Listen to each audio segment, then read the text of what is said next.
I felt like I had no choice. Feeling ko lagi na lang si Tita Andrea yung pipiliin mo over us.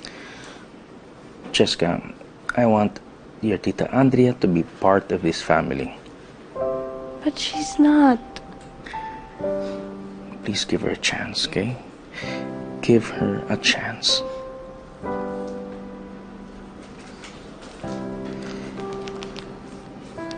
Wrong timing po ba?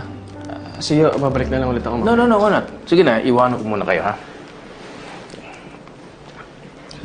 Sige, sir. Ingat kayo. Okay.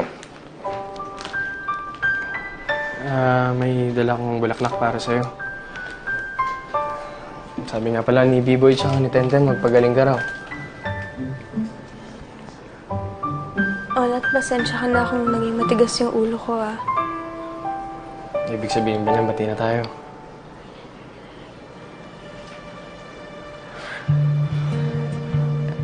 Paano nga pala yung yung status natin?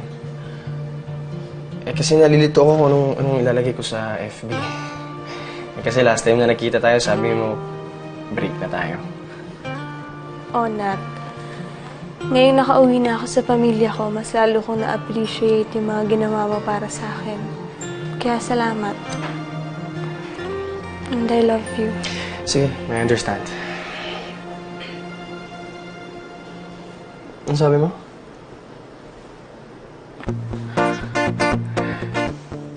Sabi mo, I love you. Sabi mo. Sabi mo, I love you. I love you too. Wala nang bawian, ha? Tayo na ulit. Ulit.